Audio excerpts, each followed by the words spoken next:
Hello friends, good evening. Welcome back to our channel granny's kitchen. ఈరోజు పెసరపప్పు rice ఎలా prepare చేసుకోవాలో చూపిస్తాను. ఇంట్లో వండుకోవడానికి కూరగాయలు ఏమీ లేనప్పుడు, ఓపిక లేనప్పుడు 10 నిమిషాల్లో ఈ రెసిపీ ప్రిపేర్ చేసుకోవచ్చు. హ్యాపీగా తినేయచ్చు. చాలా టేస్టీగా ఉంటుంది. డెఫినెట్గా ట్రై చేయండి. వీడియోలోకి వెళ్ళే ముందు పెసరపప్పులో హెల్త్ బెనిఫిట్స్ ఏంటో చూసేయండి. ముందుగా ఒక బౌల్ తీసుకుని 1 గ్లాస్ రైస్ తీసుకోండి. 1 గ్లాస్ రైస్కి 3/4 గ్లాస్ పెసరపప్పు తీసుకోండి. అంటే అర గ్లాస్కి కొద్దిగా ఎక్కువ పెసరపప్పు తీసుకోవాలన్నమాట. ఈ ప్లేస్లో మీరు కందిపప్పు కూడా తీసుకోవచ్చు. నీట్గా 2 to 3 టైమ్స్ వాష్ చేసుకుని 10 నిమిషాల పాటు నానబెట్టుకుని పక్కన పెట్టేసుకోండి.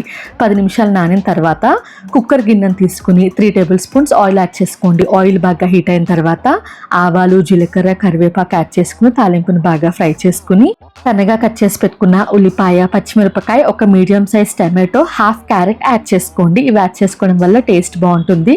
టమాటో ఇష్టం లేకపోతే స్కిప్ చేసేయండి. మీకు ఇష్టమైతే బంగాళదుంప కూడా యాడ్ చేసుకోవచ్చు. ఇవన్నీ యాడ్ చేశాక క్యారెట్ కొద్దిగా సాఫ్ట్గా కుక్ అయ్యేంత వరకు కుక్ చేసుకోండి. బాగా మిక్స్ చేసుకుని మీ టేస్ట్కి సరిపడా ఉప్పు, 1/2 టీ స్పూన్ పసుపు, 1 టీ స్పూన్ కారం యాడ్ చేసుకోండి. కారం ప్లేస్లో మీరు మిరియాల పొడి కూడా యాడ్ చేసుకోవచ్చు. నేనైతే కారాన్ని యాడ్ చేశాను. ఇవన్నీ యాడ్ చేశాక బాగా మిక్స్ చేసుకుని 1 గ్లాస్ రైస్కి 2 గ్లాసుల వాటర్ యాడ్ చేసుకోవాలి.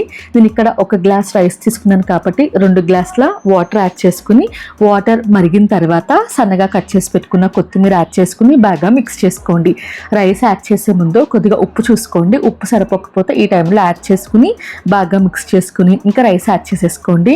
రైస్ మీకు సాఫ్ట్గా కావాలంటే, కిచిడీ టైప్ కావాలంటే 1/2 గ్లాస్ వాటర్ ఎక్కువ యాడ్ చేసుకోండి. పొడి పొడిగా కావాలంటే 2 గ్లాసుల వాటర్ అయితే సరిపోతుంది.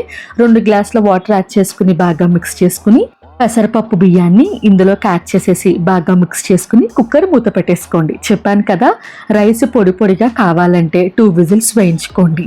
కిచిడీ టైప్ కావాలంటే వాటర్ అర గ్లాస్ ఎక్కువ యాడ్ చేస్తాం కాబట్టి 3 విజిల్స్ వేయించుకోండి. ఆవిరంతా పోయిన తర్వాత మూత తీసుకుని మిక్స్ చేసుకునే ముందు 1/2 టీ స్పూన్ గీ యాడ్ చేసుకోండి. ఫ్లేవర్ కానీ టేస్ట్ కానీ బాగుంటుంది. గీ ఇష్టం లేకపోతే స్కిప్ చేసేసి బాగా మిక్స్ చేసుకుని వేడి వేడిగా సర్వ్ చేసుకోండి. రైస్ చాలా టేస్టీగా ఉంటుంది. మీకు పెరుగు ఇష్టమైతే పెరుగుతో సర్వ్ చేసుకోండి. భలే ఉంటుంది. డెఫినెట్గా ట్రై చేయండి.